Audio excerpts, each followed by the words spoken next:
ارومیه چرا دریاچش نیست؟ بلوچستان همه حقابش نیست.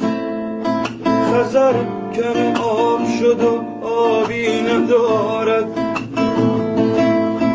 خلیج فارس دیگه ماهی ندارد.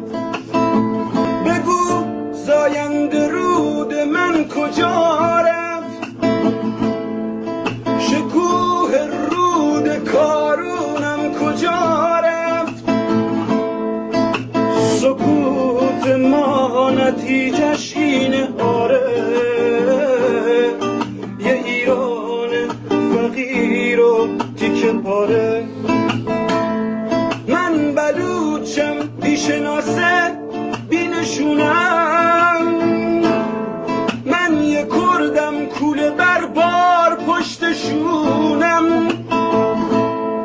من جنوبم روی نفت و تشنه آب، من شمالم جنگلم رو خورده شیاد.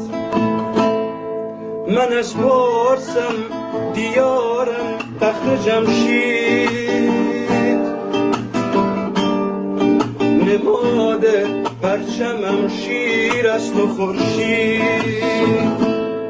پر از خون سیاوش توی رگهام، درفش کاویانی توی دستام. ما همه داغ جوونامونو دیدیم، واسه آزادی چشمامونو میدیم.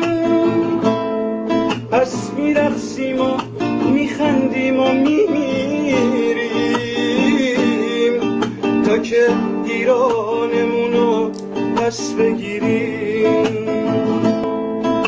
میرقصیم و میجنگیم و میمیریم تا که ایرانمونو پس بگیریم. قلبم هزار تیکه شد. خیلی قشنگ بود، خیلی قشنگ بود. نمیتونم راجبش صحبت کنم.